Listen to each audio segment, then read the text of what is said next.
I see a lot of people struggling with how to manage their money. They aren't keeping track of how much money is coming in and how much is going out. Most kids don't know how to handle money. I'm a big spender, not much of a saver, and I think if I had seen something modeled differently earlier, then I probably would have a different relationship with money. I think World of Money gives them that basis, that financial literacy that they need. World of Money is a youth financial education training institute. It operates Monday through Friday, 9 a.m. to 4:45 in July of each year. We go in the morning, we meet with our classroom leader. Each day is different and each day has a theme and focus. So some days we'll be talking about banking, other days we'll be talking about stocks and bonds. I did learn a lot about credit scores, 401ks, gaining interest on money, making your money work for you, how to save your money, checkings accounts and savings accounts, and yeah, how to live a better life. My name is William Law. Handling money is a big responsibility, and it should be held in the hands of a responsible person. Hi, my name is Rachel. I feel like I just graduated from business school, like real university business school. Just having role models like that come and share their knowledge with us is one example between, learning, gaining success, and then giving back. And it's just a straight, long sign. Also, one of the cool things that our students learn is Mandarin Chinese. The 5 tenets of World of Money is learn, earn, save, invest, and donate. It's helped me become more aware of how much I'm spending and how much I'm saving and how much I'm giving. It's more about, yes, you had an opportunity to earn the money. Now, what do you do to improve the lives of those that are around you and, the future generations? You need to give us your resources, whether that's money or your time, and that's more important than anything. We have visited the White House about 3 times. Our Young Mogul Board of Directors joined me as I testified on Capitol Hill to talk to Congress about financial education.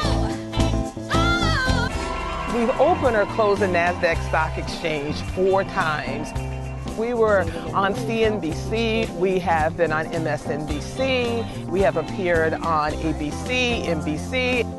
I feel like financial literacy is one of the key components in life. No matter what career path you choose, you will definitely have to encounter finance or any type of financial components in your life, such as, whenever you're making your first purchase for your home, which was discussed during the workshops. Moguls and young moguls, I dare you to become financially successful. Miss Lamb dreams us to be ambitious, and I think that the tools that she gives us at World of Money are helpful in making sure that those ambitions can be sustained. After becoming a billionaire, I will invest my money in charities to build schools worldwide that will teach finance. It's an amazing program. It's done so much more than just teach me about money. It's taught me about being professional, about working hard, about success. It's worth the time and worth the energy, and I think that your children one day will thank you for it.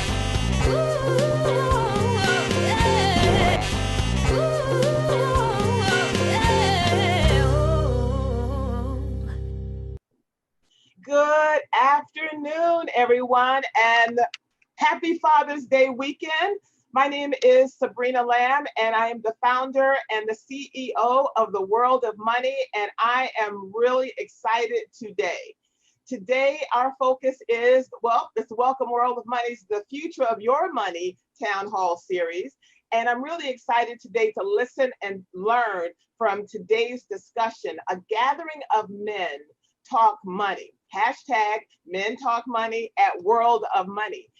Our special dads are joining us from around the country to engage in transparent, keeping it real conversation, inspirational, personal, dropping some information for you regarding money and related issues. During this interactive forum, we want you to post in the chat below of your screen where you're joining us from, and then later post your questions and your comments. Now today, because this is Father's Day weekend, I think it should be Father's Day year, okay? I pay tribute to my father, Willie J. Lamb, who was a highly decorated military officer, and I miss him every single day. What I learned from my father is, I remember when we were living in Germany, and we would drive from Nuremberg to Würzburg, and I'm a fourth grader, and I'm sitting in the back of the car, and he would hand me the map, and he would say, Sabrina, tell me which direction we should go. Doing that on all of our trips, my father taught me that there was no place that I have the absolute right to be, and there's no place that I can't go, and there's nothing that I can't achieve. So thank you, Daddy. I call him my daddy, for teaching me how to walk like I own this earth. So thank you for all of our dads, our fathers, for providing and protecting all of us. So we have a lot of special dads today. I'm looking forward to introducing them to you. So here we go. So our first special dad is Mr. Barry Simmons. He is a managing director, East Division director for Chase Wealth Management at JP Morgan Chase. Joining us all the way from Los Angeles, California. Welcome, special dad, Barry. Hello, everyone. Great to be here. Thank you, Sabrina. Thank you. Our next special dad is Mr. Robert Johnson. Robert is the Chief Inclusion Officer and General Counsel for the YWCA Metropolitan Chicago. Joining us from Chicago, welcome, Robert.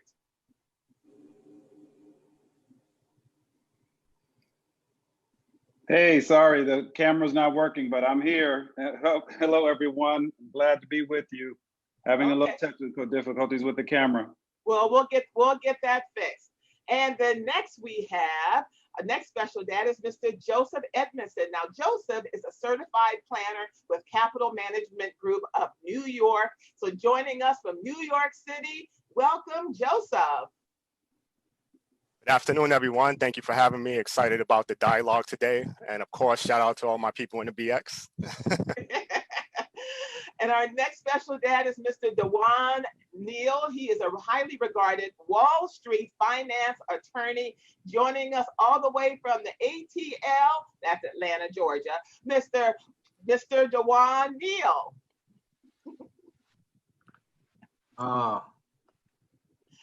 Good afternoon, everyone. Sabrina, thank you for that warm introduction. Very excited to be here. And last but not least is Mr. Mickey Fax, renowned hip hop artist. The world keeps all of his appearances on Funk Master Flex's Hot 97, especially when he drops those bars. So you didn't know that I knew that lingo, right? When he drops those bars, and particularly that one on Credit. So Mickey has also taught at World of Money, but now we're eagerly awaiting Enigma, his new album. And joining us from the world is Mr. Mickey Fax. Hey, I know you can hear me. I'm trying to figure out how to. Okay, we'll fix all of that. Now, a brochure with all of our special dads' detailed bios is going to be available in the chat very soon. Now, the host for this discussion is Mr. Darren Simon.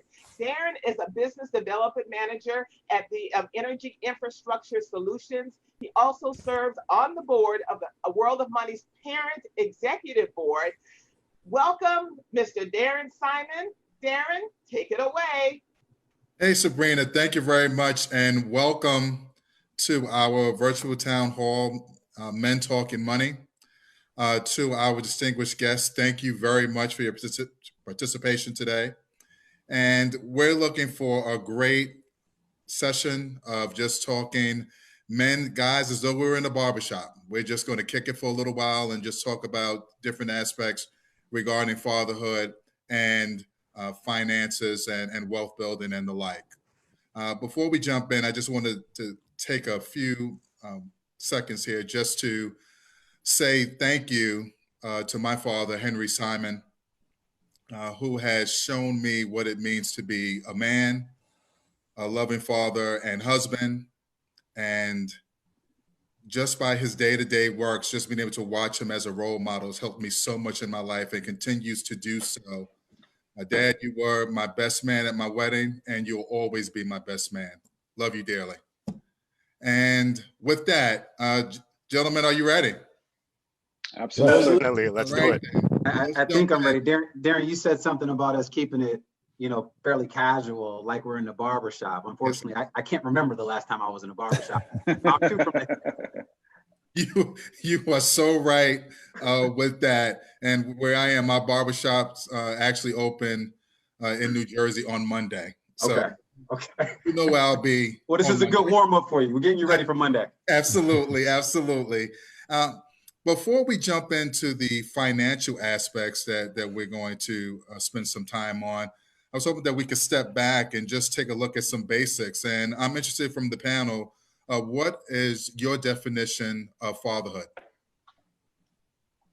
Hey, well, look, I'll get us started, Darren. Really excited to be here. So again, I am a father of two 10-year-old boys. They just actually had their birthday on Thursday, Cannon and Cole, and a shout out to my baby girl, my princess Sage, who's 5 years old. And to me, being a father and the definition of fatherhood is all about being a provider, being a teacher, an educator, but most importantly, preparing our children to enter the world and have as much success by giving them exposure and experiences so they're able to deal with all the ups and downs and the adversity that comes with the world and comes with being an adult. So I take that responsibility very seriously. I think we learn every single day as dads and as fathers because there's no script, there's no playbook for it.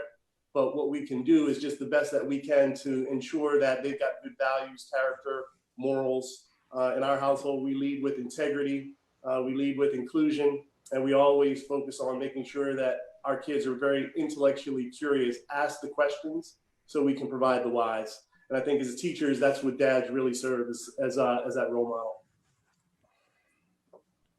Excellent. Hey, let's keep it going, guys. I mean, I'll piggyback off of it. My situation is a little different. And I think this helps having such a diverse panel. My son is 17 years old, just finished his 11th grade year, transitioning into his senior year of high school. And fatherhood has been an amazing experience for me, but a learning experience, right? So like I'm constantly teaching my son the things I want him to be able to carry into the world, but I'm also learning about myself. I'm learning about him. And I think that there's no feeling than watching your son evolve into a mature, responsible, aware young adult. And there are just so many components to fatherhood, right? Like we want our children to be studious, right? We want our children to have good manners. Some of us would like our children to be more than just intellectually stimulating, but also to be athletic for whatever reason. I mean, there are just so many ways to reach out and to connect with your child and then to actually track that evolution and that growth. So for me, fatherhood is really just about instilling the values and really trying to protect him from making the same mistakes. He's going to make mistakes, but let them be new mistakes that we can challenge and take on as a unit versus him doing some of the same things that I did when I was his age. Yeah, I'll go next. I'm probably one of the older brothers on the panel, just looking at the young, bright faces that are my panelists. But for me, fatherhood is, particularly in this age, around not just being a protector, but also sort of an evolution. I come from a generation of fathers, or was raised by a generation of fathers, where children were seen and not heard. You sat at the kids' table, and I appreciate a lot of those old school values, but I think fathers now have evolved to being a lot more involved and hands-on than they may have been back in the day. It was just a kind of stoic dad that went out into the streets, got his money, brought it back home, went to bed, and just went back to work and didn't have a whole lot of interaction with the kids. At least those were the men that I saw in my community. They just grinded. And they were just always tired and didn't have time to play catch with the kids and all of that. So I know the men in my generation have tried to be a lot more intentional. And the fact that we're doing this, I think, which struck a lot of the fathers from back in the day is, I wouldn't say strange, but it wouldn't have been something that they probably would have spent their time on a Saturday doing. So I applaud the fact that fatherhood now has evolved to the point where I think we are more engaged because, last month for Mother's Day, you know, it was a big to do. You couldn't go into a restaurant if they were open, typically for Mother's Day. Tomorrow, you have it'd be pretty easy to get into a restaurant for Father's Day. We don't get the same amount of love as the mothers do. But I think the recognition that fathers do play an important role, and as men, us learning that and leaning into that and being sensitive enough to spend the time with a child, teaching them, not just telling them, but teaching them and showing them kind of shoulder to shoulder, because you are their first teacher. You are the first person that they look to for protection. And particularly young boys, they want to emulate their dads. And sometimes we don't necessarily connect the way we could. You know, we want to make them tough, but at the same time, you got to make them tender, because at some point they're going to hopefully, you know, start a family of their own, and you want them to be balanced. So for me, fatherhood is a real complex evolutionary period, particularly since I didn't really grow up with my father. So I'm figuring all of this stuff out on my own for the most part. And a lot of men find themselves in that predicament where they may not have had the benefit of a role model or some of the other folks on the call have had. And this is literally a everyday figure out. Definitely. I'll go actually. So for me, my beautiful wife is actually expecting our first child, a beautiful daughter, in the next 2 months. So I'm getting prepared for that process. Congratulations. Welcome to the club. So I'm super excited about someone that's going to rule the household in a few months and probably for a few years. But I also have, nephews and nieces, and I've been mentoring a lot of young men of color in my community. And what I'm thinking about in raising my daughter is that I want her to, have integrity, to be ambitious, to work hard for everything that she's going to get. Fortunately for our daughter, she's not going to be in a situation like my wife and I, when we grew up, where there was very limited resources for us financially. My father wasn't in my life for most of my life. And so there wasn't financial help there, or just like the learning from another adult. So I'm looking forward to raising my daughter to, be able to ask questions, to teach her financially what are some of the things that she can do to build wealth from the minute that she can talk, to set up investment accounts for her and do a lot of other things, and just help her to be a great person in life and be that resource for her. Yeah, and last but not least, the reason why I wanted to go last, I figured that I was the newest dad here, but congratulations to Joseph. Thank you. My son is 4.5 months old currently, so this is a very, very new experience for me. I'm learning as I go. I'm trying to implement some of the tactics that everyone here has been mentioning. I've been taking notes about his life daily. So when he turns 18, and he'll be able to read his life from the moment he was born, which was the day that Kobe Bryant died, January 26th, all the way up until he's 18. And I think that's something that I can probably speak for all of us here. It would be interesting if we could kind of see our lives from the time we were born up until now from our father's eyes. And that was something that I decided that I wanted to do every single day, write something, even if we just changed his diaper and he cried. I want him to be able to read about his life. As I've read so many biographies, a lot of the biographies, people really can't talk about their first 5 years of their life. So I want to be able to have my son to read about exactly what he went through, what the world was going through, what his father was going through, what he was thinking about every single day. So, that's my take on it. Excellent. Great. What were some of your earliest memories of your father? I could go first because I went last time. So I would definitely have to agree with Robert. My dad was a hard worker. He worked overnights, and he he's still with us. He's a post office worker. And the interesting thing that I admired about my father was that he was financially sound. Even though he was a post office worker, he spent hours and hours and days and weeks and months and years learning about finance. And that was something that I admired about him, especially I'm 37 years old now.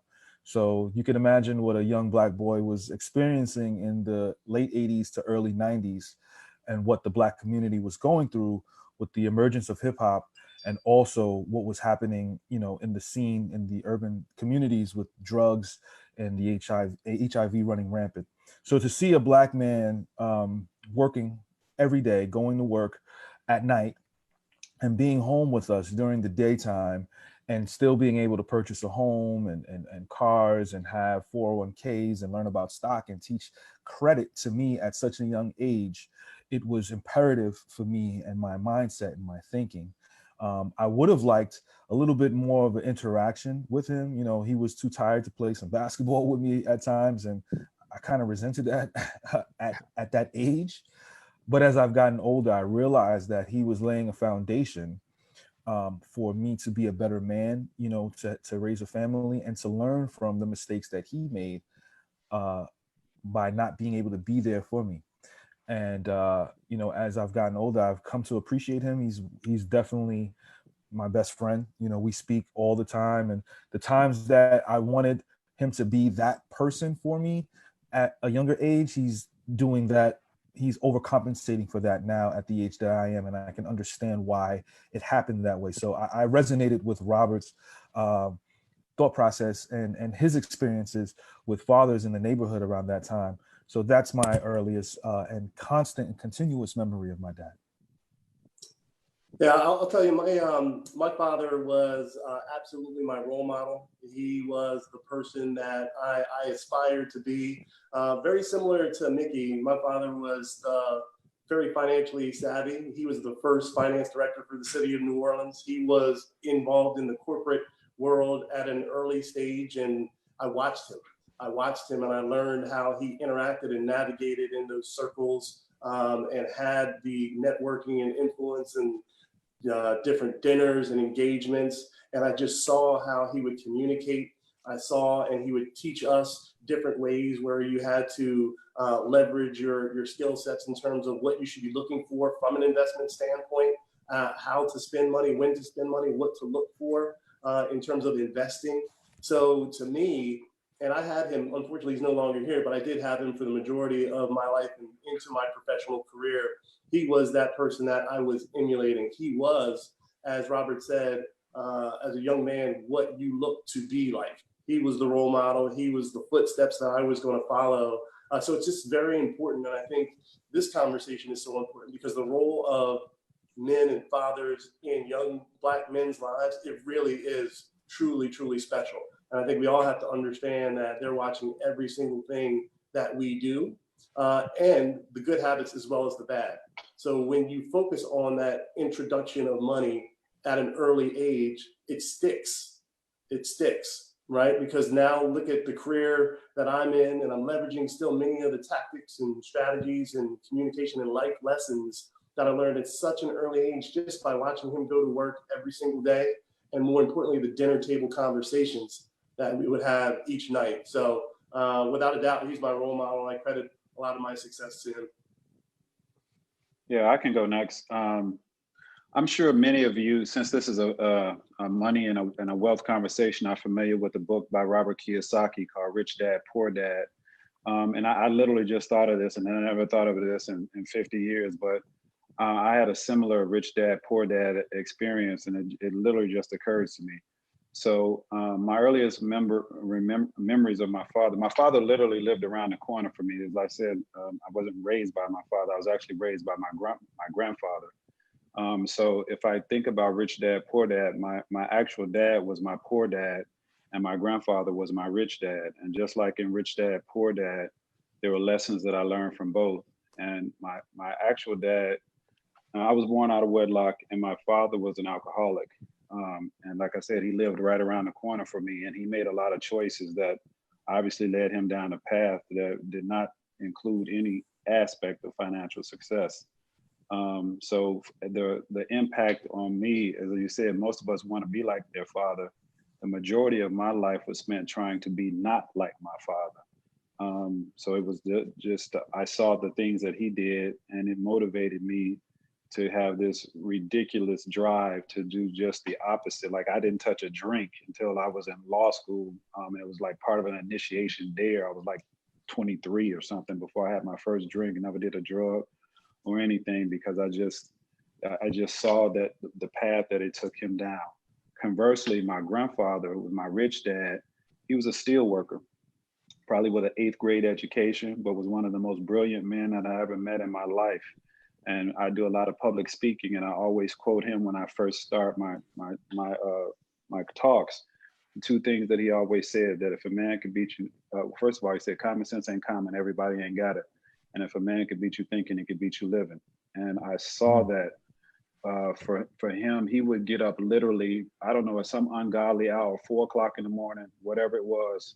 He wore a suit every day. And he, like I said, he worked in a steel mill.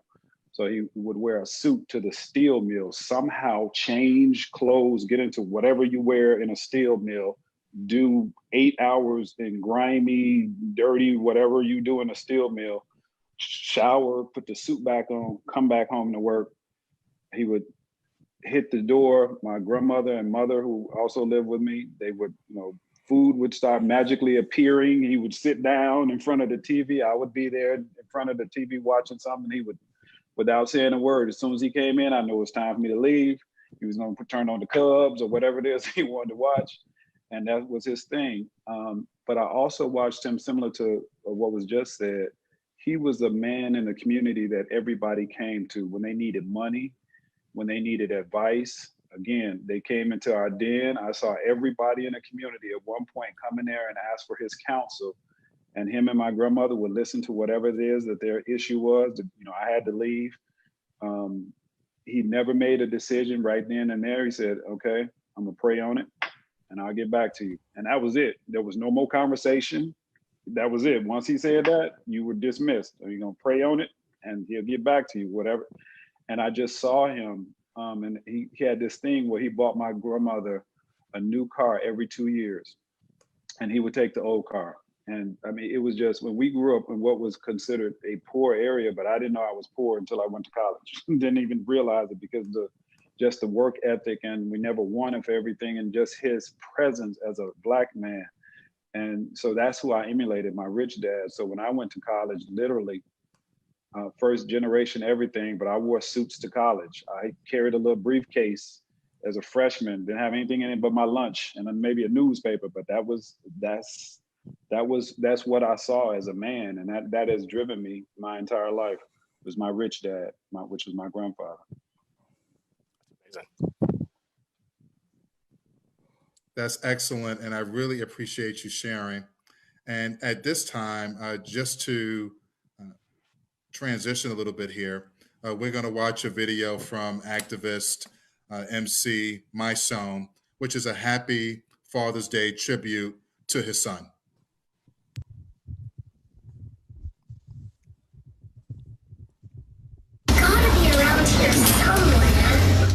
Halo me with your bright old eyes. Your smile so big it can light up skies. I thank God every day for your birth, and I pray that he navigates your way through this earth. Your first steps, I can't wait for them. Any man who'll take care of his kids, I pray for him. Cause to me, that is a sin. Men teach, protect, and provide for their kin. Yeah, I said men. Boys shun responsibility, abandon ship, and run without no dignity. The joy that you've given me can't be explained. Sometimes I think of you and tears can't be contained. You came into this insane world perfect and pure, in a world so full of pain. So as you search and explore, you'll mature into a boy. As you formulate thoughts, the thoughts will turn to action. As you walk and you talk, people will disappoint. Truths will become lies. The more knowledge you gain, you'll see through the disguise.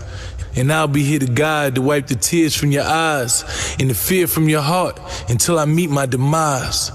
Them eyes will see reality. The friends will turn to enemies. Enemies will turn to friends, and love will turn to jealousy. But the memory of these things will make you stronger. All the shortcomings and disappointments will make you hunger the success, but never let that success kill your humanity. All morals, never put money before your family. I know you ain't understanding me, but you will one day. You'll separate the fake from the real one day. One day you'll understand the sacrifices I made so you can live in peace and not have to pay the prices I paid. I pray every day that your life's filled with joy, cause I'm so thankful I gave life to you, boy. Lord, let my little seed grow to a tree and be a way better man than me.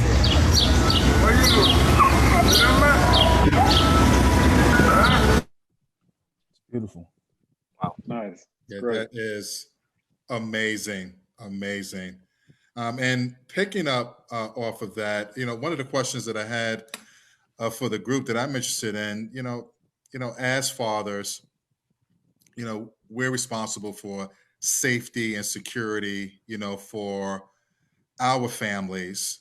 And how does that translate into providing financial safety and security for your finances? So how does that look for you in the financial space? Yeah, I can start on that one. So, in my role as a financial advisor and a certified financial planner, and just talking to clients on a day-to-day basis about their goals and what it is they want to do with their families, and myself now preparing for a daughter to come in this world, some of the things I'm thinking about now is that I want to make sure that I have funding for her to go to college and to get an education. So I'm establishing a 529 plan and setting that up and funding that so that she knows that she has money to go to college. I'm talking about, making sure that she understands our budget. And when she's, old enough to understand, she's going to be involved in the conversation, because I want her to understand how to run her financial household, how to make sure, in the words of World of Money, that she understands how to save, invest, donate, give back some of the money that she makes. And I'm looking forward to teaching her about that. I'm having conversations with my wife about the fact that, God forbid, if I didn't come home yesterday, I want to make sure that you guys are going to be protected and that you're going to be able to do everything that my income coming in would have allowed us to do as a family. So I'm in the process now of increasing my life insurance substantially so that, if I didn't come home yesterday, I know it's a hard conversation to have. I want to make sure that my wife has options for my daughter to live in a beautiful community, to make sure that she's going to be able to go to private school, and my wife so chooses to do that, to make sure that she's going to have money for her someday, hopefully her wedding, and getting a new car when she graduates from college. So we're having these conversations now, and I'm taking the action steps to do those things. And then also talk to my wife to tell her that, for my daughter, I don't want money that's going to be for her in a long term to be sitting in a savings account earning minimal interest. I want that money to be invested and to grow and to grow for her so that she can have access to something in the future. And I'm also in the process of talking to an estate attorney now, because now there's a conversation around getting wills and trust in place so that, if something did happen to myself and my wife, we're not putting our daughter in a situation where she just gets a big lump sum, or also my nephews and my mother and everybody else that I financially support, that they're just getting money outright and they're just blowing it. This is about building generational wealth. So in having a will and having trust, there's going to be language in there that says that you can only get access to certain funds if certain accomplishments happen. And so these are the steps that I'm taking personally in order to prepare my family for, making sure that they're going to be financially sound, both now and if, I didn't come home today. Yeah, let me build on. Oh, go ahead. Oh, no, I just want to piggyback off of what Joseph said. I think the goal is just to be proactive, right? And I think a lot of what Joseph just shared is getting ahead of things, right? And actually planning, right? And preparing for the future. And I think that, children, young men, young women, they see everything that we do as parents, like everything. They hear every discussion. And to the extent that we want our children to model themselves after us, then we have to set a proper example with respect to all things that they come in contact with, i.e. financial responsibility, right? And understanding, my biggest thing for me growing up, I was extremely materialistic, right? Like if I could get a new pair of sneakers, I was happy, right? If we can go get those sneakers, I remember one time I was on punishment. And my mother, only 16 years older than me, and my father not being present at all. I've actually never met my father. We went to her, and rather than sneakers I wanted, she bought me another pair of sneakers, as if that was some type of punishment for me, right? But that is what I equated being happy to, right? Material things. And having a 17-year-old, it is baffling to me how my son is the exact opposite. He literally, I have to beg him to take him shopping, Like, let me go get you a couple of items, right? But it's really refreshing. And yes, he is a product of the World of Money Institute. You know, he has participated 2 summers and was going to come back and teach this summer, you know, less than, you know, the pandemic. But, you know, him being able to actually see me mature, right? Because he's watched my evolution as well, right? Like, I don't have a problem going to buy sneakers, but I'm also, you know, putting money away. We're prepared for college. We were able to purchase him a car last year when he was 16, you know. But you have to plan for those things. And to be completely transparent with the panel and all those that are viewing, I wish that I was being more financially savvy and more financially responsible at a younger age, right? I mean, I really started taking things serious midway through my son being in middle school, right? Whereas I knew these things prior to. And prior to taking my job, you know, and of course I worked on Wall Street for a number of years before transition, becoming a finance attorney. But learning about all the investment vehicles that were out there, right? And what smart people actually do with their disposable income, very different than the values that I kind of picked up along the way, right? And I had to actually change my thinking and reprogram myself to understand, like, what was going to put me and my family in the best financial situation moving forward, right? Is it having or the newest, you know, Ferragamo shoe? Or is it actually taking that money, putting it somewhere where it was going to grow, right? So again, just to circle back and speak to what Joseph kind of shared with us, it's all about being proactive, right? And leading by example. Hey, can I just add a real quick thing to that? Because I think Duan and Joseph really hit on some major points around the planning and being proactive. I also think that we in our community have to think about that intergenerational wealth transfer for the long run, where it's not just building wealth for you to be able to put your children through college and for you to retire, but how do you now set it up where your children's children, you've got their education, their homes, and their prosperity set so they can build the wealth and then pass that on to others. And Joseph mentioned a lot of different tactics to be able to do that.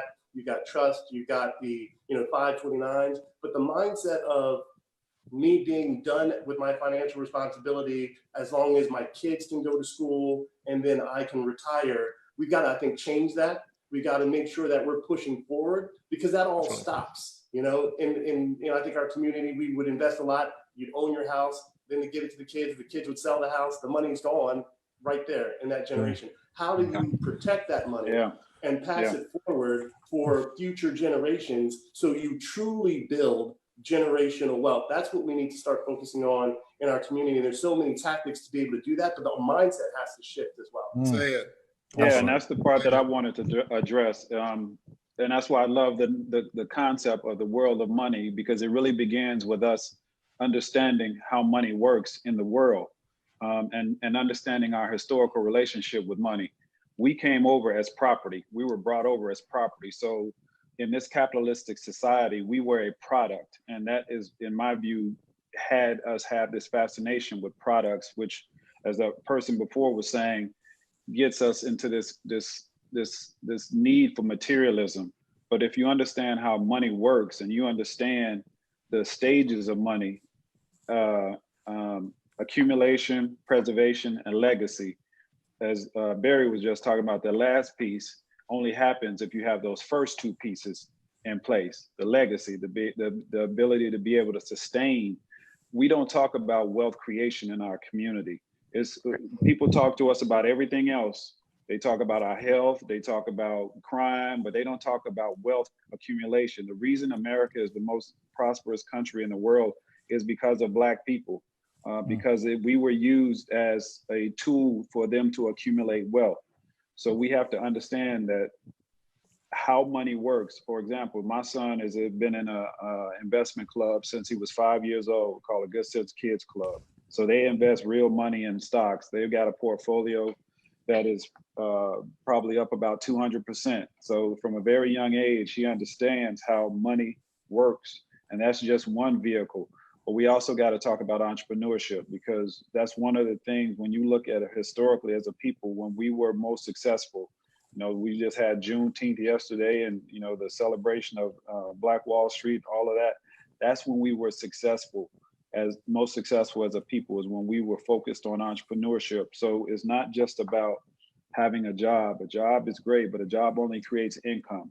It does not create wealth. Very few people get rich working for somebody else. It is possible, but the vast majority of wealth is created through enterprise and through some kind of liquidity event. So we got to begin to understand that we need to understand how private equity works. All of these things, when you're talking about just saving and investing, that's the tip of the iceberg.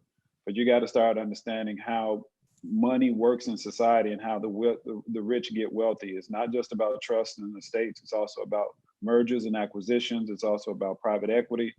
And private equity, for the most part, doesn't invest in our ventures. So we have to look at social impact capital and looking at how we can rebuild our communities and how we can invest in our communities. 90% of Black businesses are solopreneurs.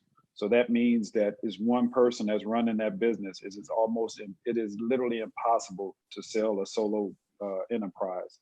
So you can't create wealth that way, because if you are an entrepreneur and you just have yourself as your own employee, nobody's going to buy that business, because once you stop, the business stops.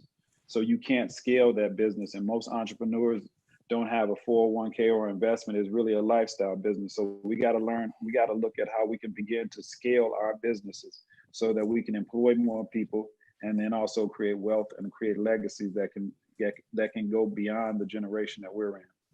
Yeah, just a quick fact, just so you know, to Robert's point, Black entrepreneurs, their wealth is 12 times higher than the median of non-Black entrepreneurs. So absolutely right. You got to be able to diversify in terms of that wealth generation and creation. Yes, definitely. Yeah, excellent. And just jumping in for a second. Can you speak to the importance of having financial compatibility with your spouse or a significant other when plotting, this path forward that so many of you have spoke to just now? I can start off. Robert's words and Barry's words and Joseph's words and Dee's words of all resonating with me. I might be the youngest one here. But for me, I started, I'm an MC, and learning from my dad, I'm able to kind of maneuver, monies around.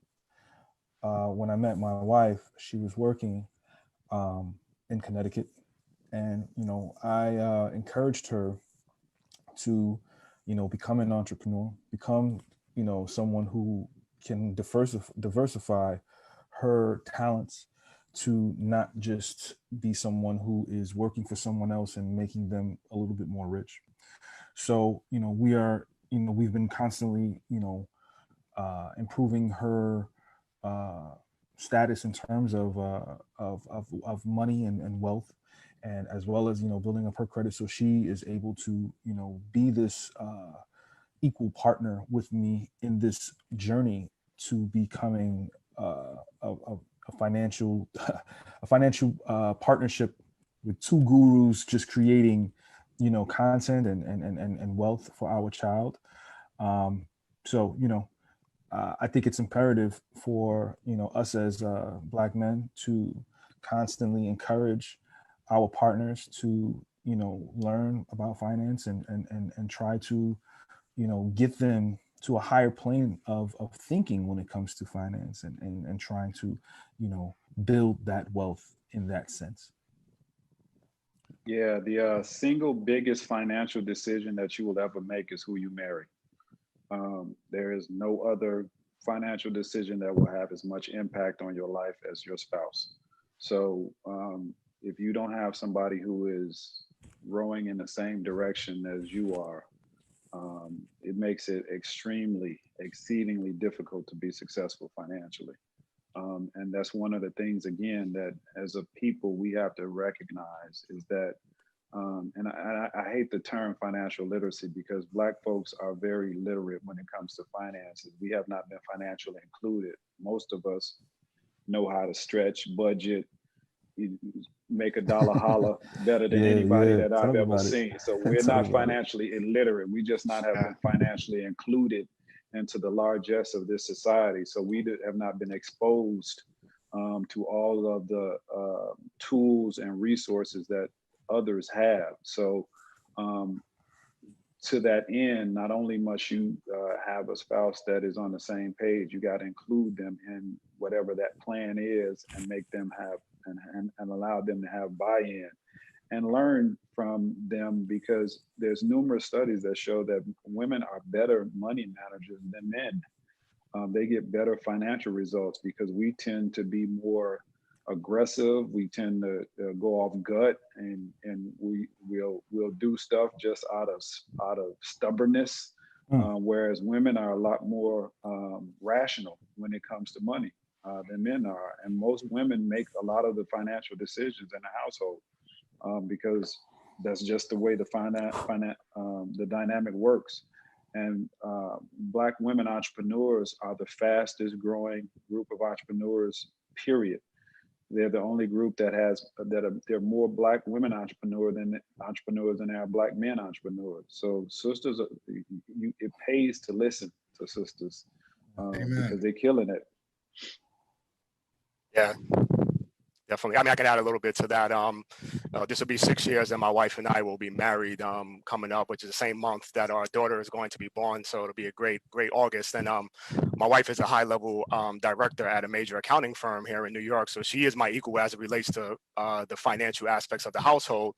But she doesn't do financial planning as part of her job. So by default, there are some things that she just doesn't know, even though she's in an accounting, role. So I'm having conversations with her about the fact of, we as two, individuals of color, we're in a financial situation where we want to just start thinking about going forward in the future, not only investing in things like our 401k and investing in, your typical stocks and bonds, but we want to start to thinking about investing in, small Black-owned businesses to get some additional growth and revenue outside of just like our normal jobs. Because as we've seen from this pandemic, you could be a professional, and if something like this happens and your job decides to furlough you or cut your pay, you could have as many degrees as possible, and there could be issues in the household if you don't plan for things like that.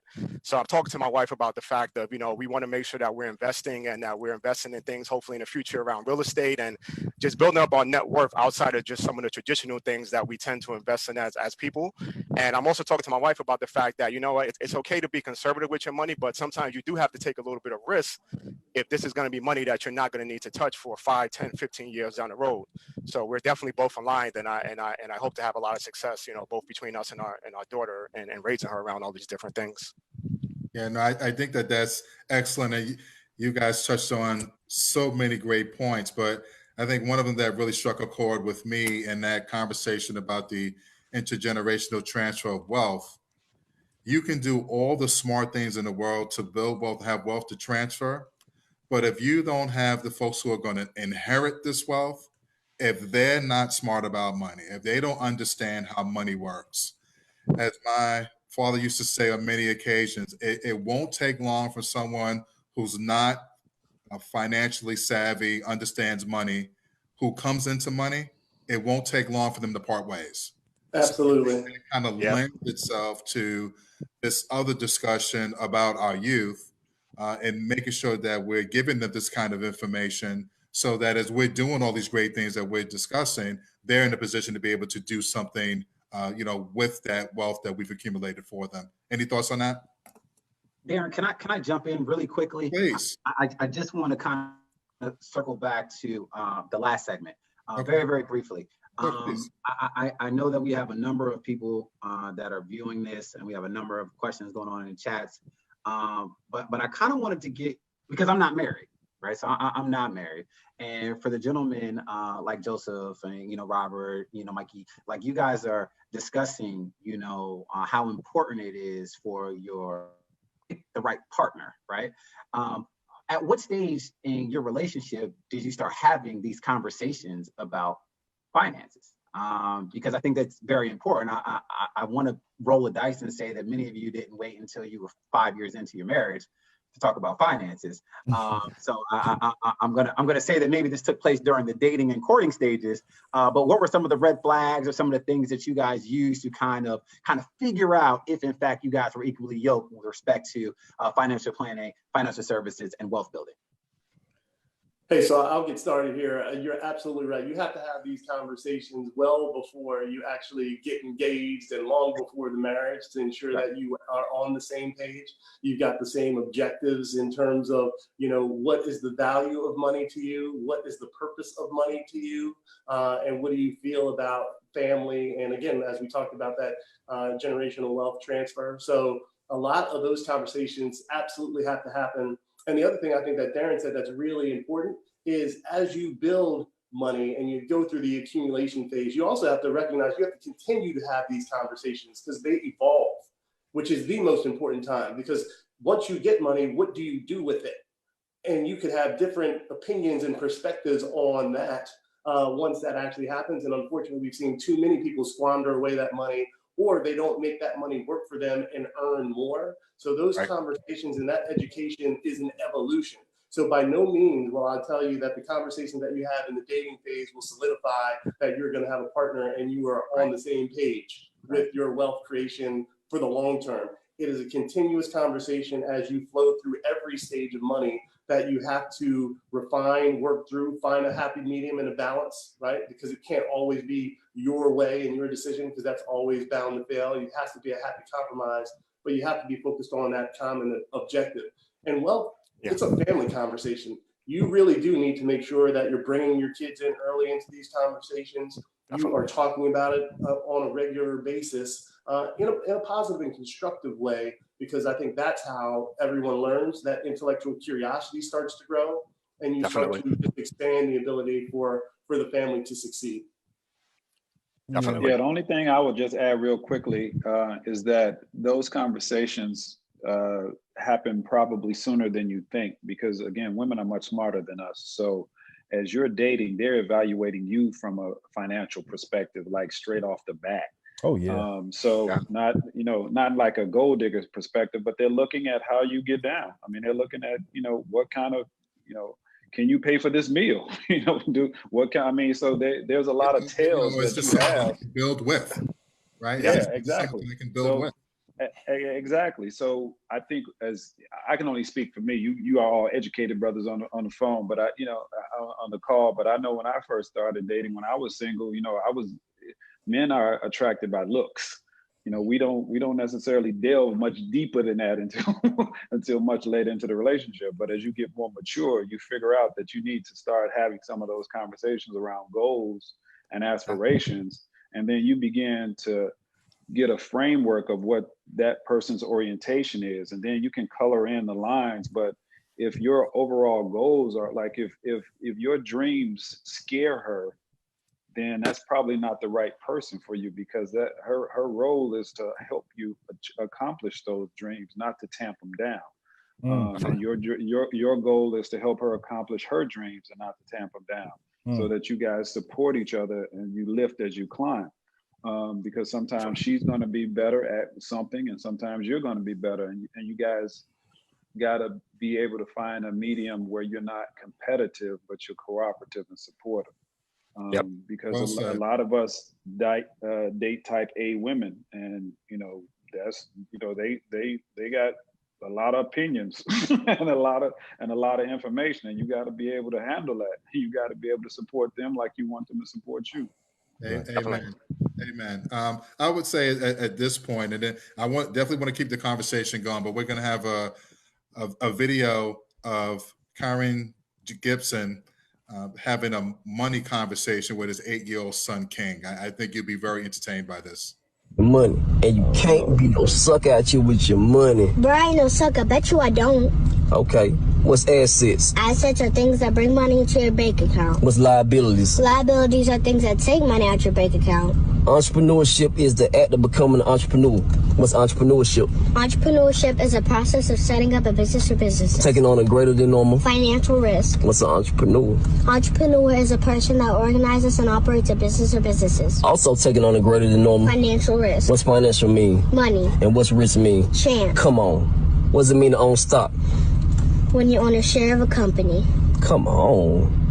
What's real estate investing? Real estate investing is when you invest in a immovable property. What's the two types of real estates?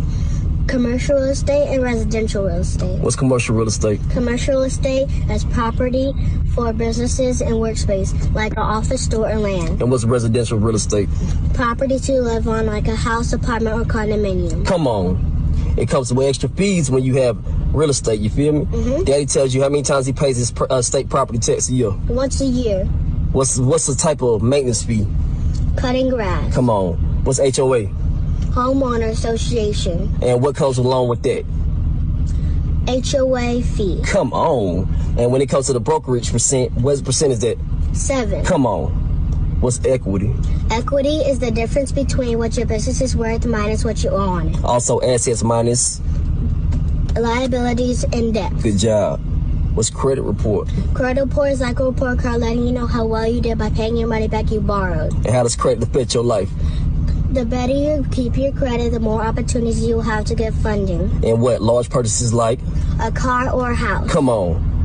And always repay what you owe. Because if you owe somebody, that means you're in debt. And you never want to be in debt. Because that means you owe somebody. And we don't never owe somebody. Because that ain't what suckers do, period. Come on. Yeah, man.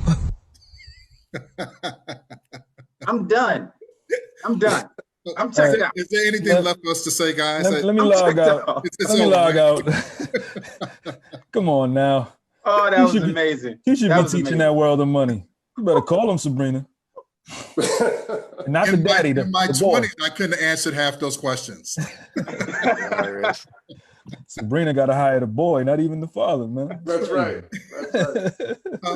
One of the questions that came in on the chat, someone wanted us to provide some examples of how we are building generational wealth. Whew. Well, I can start this one off again. Generational wealth.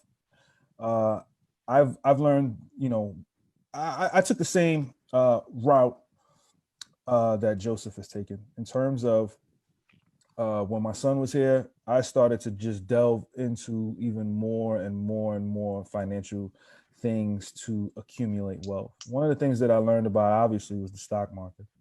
But, for those that know, the stock market can be very risky. So, I started doing research on index mutual funds and how to just kind of leave your money in these places, and also just real estate. And my dad is teaching me, he has 3 properties currently right now. And when I buy my new home, he's going to purchase another property, and he's going to leave these homes to me and my sister. So we continuously, keep building up this generational wealth. Being an entrepreneur as well, I've invested in a couple of companies. One being, which is crazy that I'm on this call. One is Kitty Credit. I own some stock and some shares in Kitty Credit. And I'm also one of the faces of this Black-owned app teaching children from the ages of 8 up until 14 about the perils and the wiles of credit. And we're currently in the process of partnering with Equifax and TransUnion for this app to teach kids, particularly of color, about credit. But instead of, the normal things of, credit cards and things like that, we do it as chores. So for parents, they have the app and then their children have the app. So basically, like, if I tell my son, you got to clean up these dishes today. If he doesn't do the dishes, it's a negative report on his account. The same way it would be for our credit reports. And if he wants something, it all depends on what he's done in terms of the chores. So if he keeps asking for new video games or new clothing or anything, it will directly impact his credit report. So by investing in this company, it not only kind of teaches young children about credit, but it also is, partnering with a company that I believe in, that I can also, sell my shares to my son. And last but not least, my son and my wife are benefactors, on my publishing when it comes to music. So I've been making money off of my music since 2006, residual income that comes in once a month. If something ever was to ever happen to me, my son and my wife would be the benefactors to this money that constantly comes in and basically pays all of the bills every single month. And the more I create, the more content that I create in this new evolving way of life when it comes to streaming and digitized content, the more money will obviously be coming in, and taking that money and reinvesting and trying to do the smart things when it comes to money. So that's my answer to that. Yeah, I would just add to Mickey. I think Mickey's doing all the right things. Number one, diversification is the key, right? So making sure that you've got different streams of income. I love the fact that he's investing in some different private opportunities, and then some of the real estate. I think those are all the traditional ways the market to earn. The only thing that I would add for people to think about is also debt and debt reduction. Because if you think about it, the interest rates that you pay on your mortgage, whether it's 3%, 4%, 5%, or credit cards, sometimes up to 10%, 20%, if you reduce that debt to zero and you minimize the debt that you carry, those are all rates of return as well, because you're not putting out that additional expense. So think about just the mathematics of it all. If I'm paying, 20%, 15%, 3% on large amounts of money, that's income and money and monetary flow out. Reducing that debt is the same thing as earning that money on other assets. So there's two sides to that pendulum. You always want to make sure that you're putting your money to work, but you want to minimize your debt as well on the road to wealth creation. Yeah, I'll just add a couple other quick things. I mean, in addition to all of that was said, the other things that I've invested in or am invested in to create generational wealth.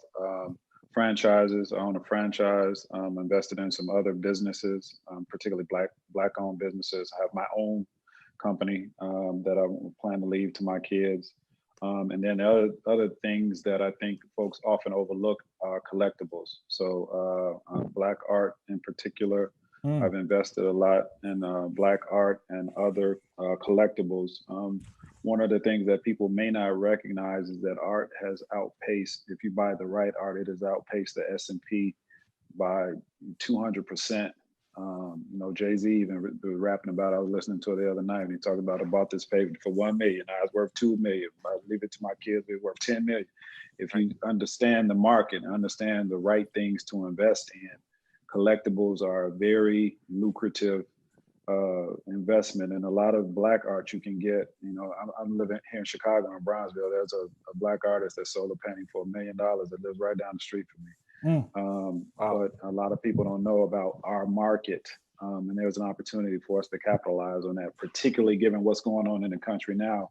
Black art is about to be real hot. So a little stock tip, a little tip for you guys now. Look at Black art and Black businesses investing in right now. Yeah, I'll just add a little bit to that, Darren, really quickly. So everything that everyone mentioned was great. These are all great tools to build wealth. And I would take it just like one step even before getting to the point of that, is that for the young men that are listening to this, if you don't know what's going on in your household around the financial picture, start to ask questions of your parents. How much does it cost to live here? How much are you making? How much is left over to pay the bills? When you give me money, what are some tips that I can do to make sure that I'm saving? So, and this is also for the men that are listening, start to have this dialogue with your kids now, because what I've learned in being involved with World of Money since 2008 is that kids can pick this stuff up even as young as 5, 6, 7 years old, and we have to start having these conversations now. We have to understand where our money is going every day. And I think I shared, Sabrina, if you can share with the audience, I sent the budget worksheet out, and before you can start building wealth, you want to make sure that your short-term reserves are okay. And what I mean by that is that if you lost your job or if you got hurt and you couldn't work, you don't want to be in a position where you might have to sell a real estate investment in a down market or sell your stock investments. And you want to have some savings in the bank to make sure that you can pay your bills from anywhere between 3 to 6 months. You want to make sure you have the right amount of life insurance if you didn't come home. You want to make sure you have things like disability coverage if you didn't get hurt, if you got hurt or sick and you couldn't work. And once you have those foundational things set up, now you can start to talk about building wealth through all these different vehicles, whether it be investing in the market, real estate, private investment, art, and different things. So the foundation and the conversation that we need to start having is key. Fantastic. Another question that I wanted to pose to the group, and I want to start with Dewan on this one and then expand out to the panel. With everything that's going on currently, we've been hearing references to so many conversations about the talk that Black parents need to have with their children about how to navigate and move in this society and to be safe, as they go about their lives. So I'd like to take a different twist on that question. And what does the talk look like with your children from a financial perspective, from a wealth building perspective? What are the key things that you are trying to, or that you intend to try to have in terms of discussions with them about those particular areas? So for me, my son is, and we're having a conversation about college and what his interests are and what he wants to study in college, and he doesn't know, right? He's up in the air, right? Which I explained to him over and over again is not abnormal. It's okay that you don't know. But then I asked him, well, what do you want your life to look like? Right? Like, what do you want your life to look like? Because you have to understand that happiness for everyone looks different, right? You may ultimately want to own a private jet and have a boat, or you could want to be home at 3 o'clock every single day, pick your kids up from school, drop them off at practice, and be at the table by 6:30 every single night with you, your children, and your wife, right? Where do you want to live? Do you want to live in a very, very metropolitan area? Do you want to live in the suburbs, right? Like, so once you start having these type of conversations, right, then we can start to kind of dial it back. How do we get there? Like, what does that look like? How do we graduate from college with the least amount of debt possible, right? So that you're not forced to get a certain type of job, right?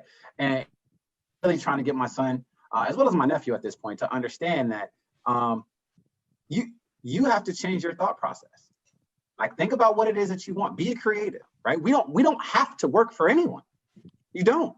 Yeah. Like, we've been so conditioned to go to schools, get these, and now not even just go to undergrad. It's like go to professional school as well, right? And then you get these degrees and then else, right? You're not going to be forced to do that. I want you to take the time to figure out like what you're passionate about, because what you're passionate about will bring you happiness. So with respect to finances, right? And I know I'm off on a bit of a tangent, but I had to give you like the whole picture. My son watches how I teach at World of Money, right? He understands that I'm a finance attorney, and he's always asking questions. He wants to know what I'm doing. He wants to know what the deal is. Like, Dad, he called me, he texted me yesterday at 1 o'clock in the afternoon. And he was like, are you on a call? And I'm like, well, no, I'm not on a call. What's going on? He said, well, you're usually like on a call this time, or you probably have a deal closing, right? Like, that's his thought process. He doesn't really know what that means, but he sees me, right? And I think that is the silver lining in this pandemic, right? That I'm able to like be in the house, and he's able to see like what my morning look like, what my evenings look like, and what my days look like, and that way that I engage with people on phone conversations, right? So when you start hearing about millions and millions of dollars in these deals, right, it's like, wait a minute, okay, well, let's dial it back. Let's talk about how this company was able to borrow this money from this bank, and why this bank was comfortable enough to lend this company $50 million, right? Or why there's $300 million going to one company in a syndicated deal with a number of different banks. Like, why do these banks find so much comfort in this one company, right? And then you start to say, okay, well, no one's giving you that type of money for nothing. Yeah. Typically, we got to put up some collateral, right? There's got to be assets that are going to secure these loans, right? So like, as we start talking about what I actually do, right? And I can speak to that because I do it every day. It opens his to so many different ways that people can make money. Now, I'll tell you this about myself. Like, I played basketball all through high school, basketball all through college, right? I thought basketball was going to be my ticket, right? I always did well academically, not because, I was just a genius, but because things were really easy. But I always thought basketball was going to be my ticket. I became a lawyer because all I knew was lawyer, doctor, entertainer. That's it. I thought I was funny, but I'm not that funny. I wasn't athletic enough to be a professional athlete. And I hadn't had the schooling or the tutelage to be a doctor. So I'm like, wow, they said I could go to law school if I just take this one exam. So I took and now I have like a nephew who wants to be a lawyer because I'm a lawyer. And then I have to have a conversation with him to say, hey, why do you want to be a lawyer? oh, because lawyers make money. There's a lot of poor lawyers, let's be clear. Tons of poor attorneys. Actually, the vast majority of attorneys don't make good money. They're extremely, it's a high stress job, have high student loan debt, and they make very little income pro rata with respect to what they owe. So if you're going into because you want to make money, that's not the reason to go into law.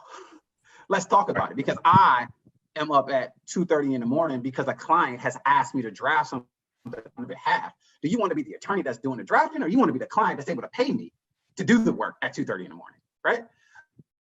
As we start thinking about what we want our lives to look like, right, and what type of work will make us happy, I tend to back our way into how we get to that point.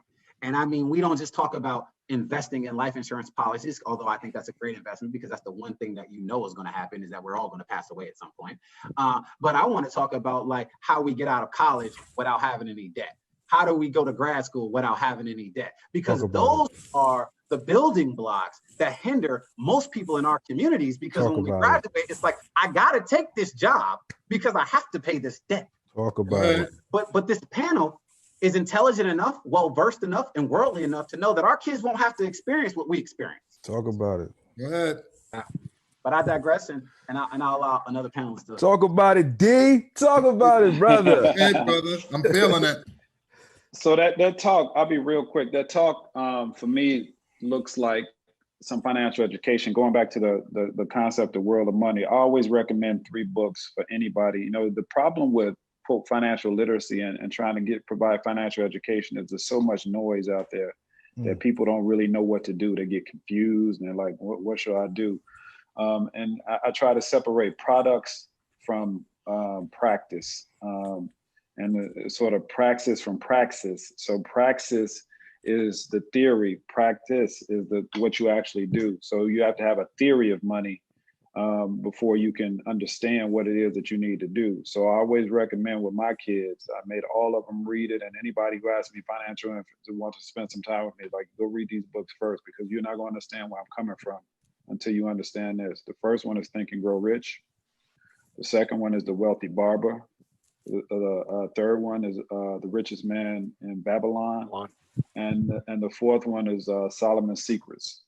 If you don't, to me, all you need to know about money is contained in those 4 books. There's another one that I just started reading, which is super dope, but I had to give it Tony Robbins, the Money Master the Game. It has a lot more contextualized information for today's. But these books are all written in very layman's terms. They don't have a whole lot of the jargon, but they talk about the philosophy of money and give you some principles, so that no matter what flashy product somebody comes out with or what flashy idea, it boils down to what the brother was just saying in the video with his kid. Don't owe people. Don't make work your best friend. I mean, there's some principles that will guide you and serve you well, and then it'll give you the foundation.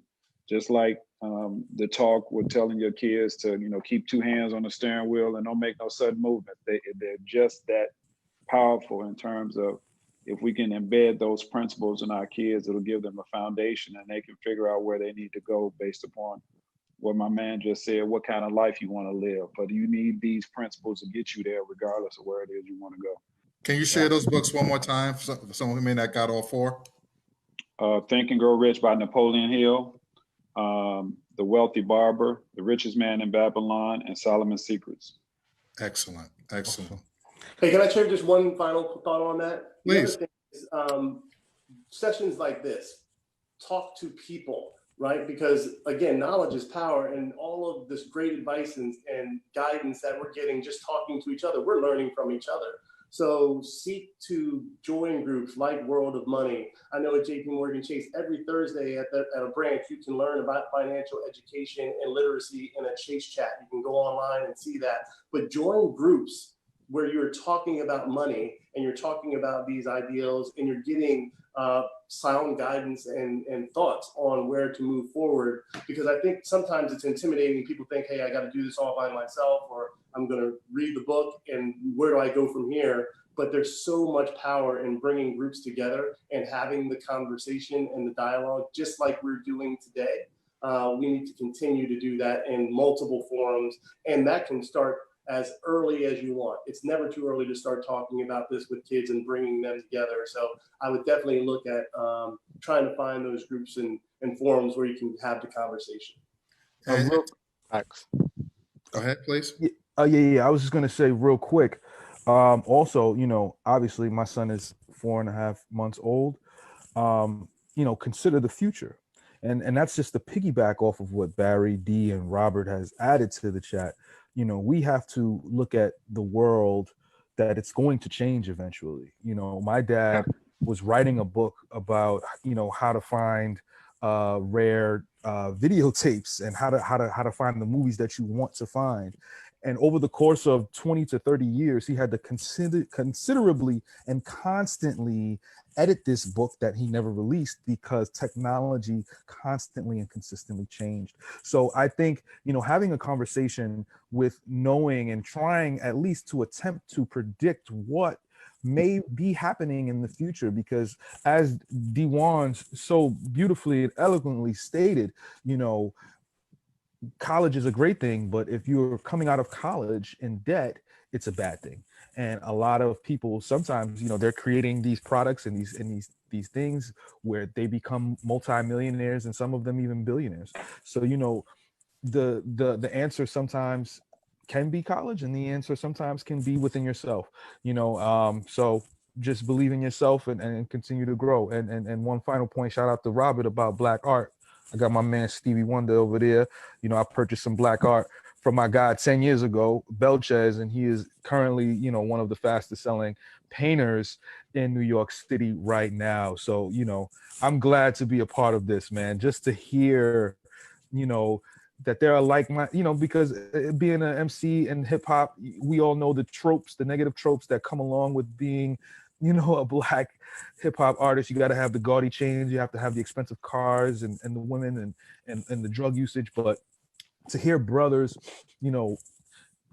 with like-minded minds that are not in the hip hop community, but are, but still understand the hip hop community and understand finance, it's heartwarming for me. It's a little emotional. So I'm glad that I'm on the right path, and I appreciate all of you brothers. Can I say something really quickly just to some of my mentees that might be listening that are in high school and just thinking about college and if it's even an option? So for me, I grew up in the projects in the Bronx. My mom made minimum wage, and I love my mom so much because my mom had to go back and get her GED. And a lot of parents take the approach of like, if I didn't accomplish something, then I'm not going to force, my child to do that. And my mom was like, you're smart, you're going to college. Like, it's just something that's going to put you in a better position. And if it wasn't for my mother, I don't know where I would be today for, pushing that, on me, because she saw it in me that I could be a success. And for someone that came from the projects in the Bronx, single parent household, low income, I was able to go to college through a program that I was able to get in. And after my first semester, because I did so well with my GPA, I ended up getting a full ride for the rest of my college years, and actually ended up graduating from college without any loans based on academics and not sports, even though I did play basketball. So this is to the young men that might be thinking that, I want to go to college, but it may not be an option. If you academically do well and you're a man of color, there is going to be money out there for you and scholarships that can probably get you through. And if not that, and you're successful, ask for donations for people, make a video, tell people what you want to be in life, and I guarantee you that money will flow in for you. So, don't just stop because you come from a bad neighborhood and you think that, you can't be a success, because I'm the living example of that. Oh, yeah, that's what's up. Yeah, hey, I am too. I'll piggyback on that. I mean, I grew up in Fort Heights, which is one of the poorest suburbs in the nation. So, I think the average median income there is like $4,000 or something. I mean, it's crazy. Ooh. But so it really, I tell people I could teach anybody how to be successful. Being successful is making the right choices consistently. Being unsuccessful is making the wrong choices consistently. So it's all about the choices that you make. And it's never, and I adopted the approach early in life that it's not over until I win. So I never lose. I've never lost because it's never over until I win. So from that standpoint, you have the opportunity to achieve whatever. I'm first generation everything. So first generation college, first generation law school, first generation, corporate America, first millionaire in my family, first multimillionaire in my family, probably in our entire clan. So I think multimillionaire. I think we family. You got to be like my cousin. but I mean, that message, and I think people need to hear where we come from, because oftentimes I sit on these panels and they look at where you arrived at, but it ain't where you arrived at. Everybody's got a story. And one of the things about, again, going back to what I said in the beginning, a lot of Black men are not vulnerable. I mean, I've made a lot of money. I've lost a lot of money too. All of this smart stuff you heard, it came from some dumb stuff that I've done. Amen. I mean, I've lost hundreds of thousands of dollars. And, it is what it is, but you keep it moving. Right. So nobody on this panel is perfect. I can guarantee you that. Yeah, we've all done some things that we wish we could take back. So, but the thing is, as Black men and as men of color, we got to reach out. If you got a question, or if you got a need, or we got to get past that, hoarding of information, and we got to be more collaborative and more supportive. And if I know something, I'm duty bound to share it with you. And like I said, if I see you going left when I think you should go right, I'm gonna tell you. Now, at the end of the day, you do what you want to do, but I'm gonna tell you, bro, that ain't gonna be a good look for you. And we have to do that for each other. We got to check each other. I mean, I could get on the phone in 10 minutes and I can give 15, 20 cats to go do something stupid, or mindless, but trying to get 15, 20 cats to do this, hard. So give yourself credit for all of you that are on the phone, that are watching this or participating in this town hall, because you've made a decision to improve yourself. There's a lot of people out there that are just dialing it in, and they're not putting forth the effort. Like I said, it goes back to choices. You can choose to be successful or choose not to be successful. And the last thing that I'll say, because I grew up poor, I have a big the secret to my success is visioning. What I used to do was I would go to wealthier neighborhoods and go to like the houses of, they have open houses. You can go look in anybody's house and see what, see how the other half live. And that would be my vision of what I wanted my life to be. And when I was in college on Saturdays when my roommate was gone, I would lay on the floor, listen to jazz, eat pizza, and envision what my life would be. Flipping through GQs, I know how I wanted to dress. Michael Jordan talked about visioning as being the reason why he was so successful. He would envision himself taking that last second shot and hitting it and winning the game. And when it came time to do it in the game, he had already been there in his mind, because your mind doesn't know the difference between reality and what you envision. So your body, your actions will begin to mirror what it is that you see. It's all about affirmation. That's why what you tell yourself every morning, I am, is invoking the name of God. I am is Yahweh. So I am rich. The universe doesn't know that you're not rich. It will bring things to you that begin to get you into that positioning. If you say, I am broke, same thing. It will begin to make that a self-fulfilling prophecy. So it all begins with how you see yourself and how you describe yourself and how you brand yourself. Thank you so much.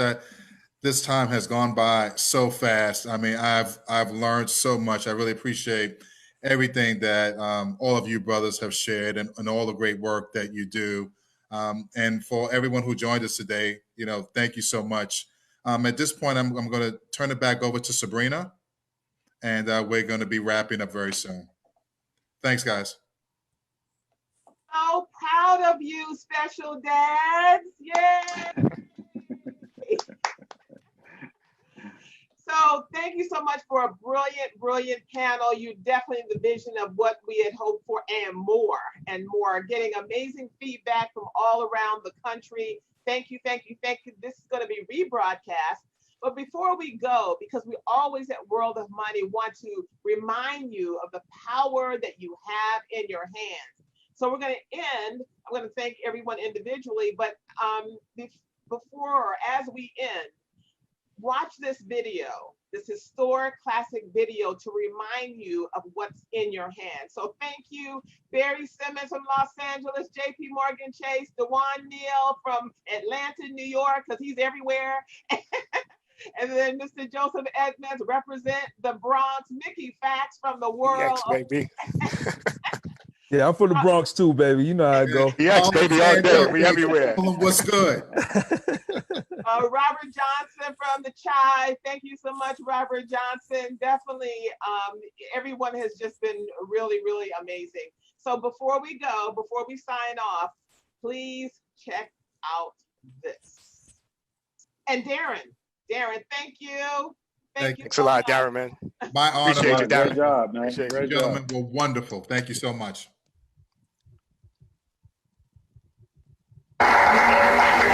A young slave boy stood one day before the greatest ruler of his day. And God said to Moses, "What's in your hand?" And Moses said, "Lord, only I've got a stick, that's all." He said, "Well, let me use what's in your hand." And God used that slave boy with a stick in his hand to divide the Red Seas, march through a wilderness, bring water out of rocks, manna from heaven, and bring his people to Freedom Land. What's in your hand?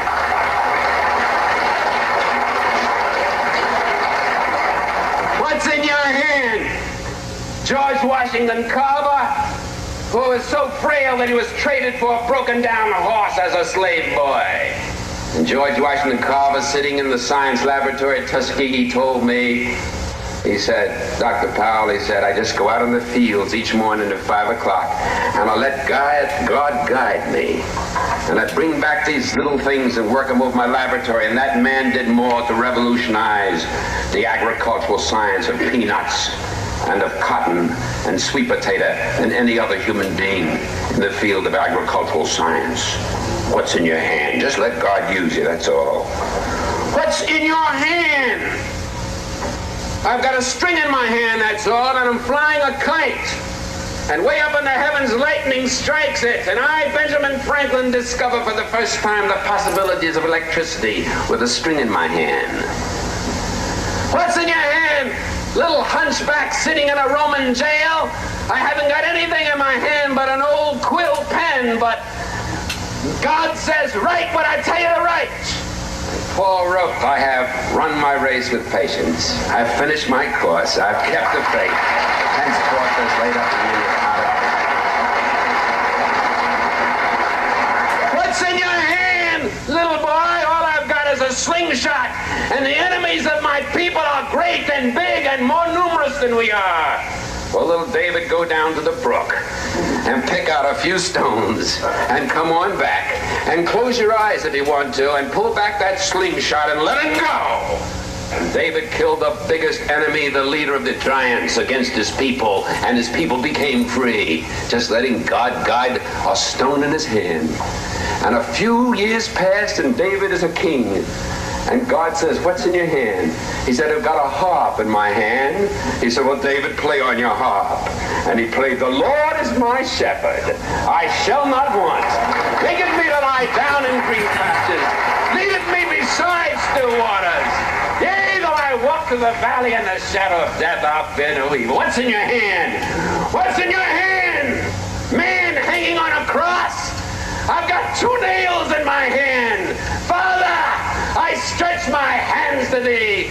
No other help I know. If thou withdraws thyself from me, whither shall I go? And that man with 2 nails in his hand split history in half, BC and AD.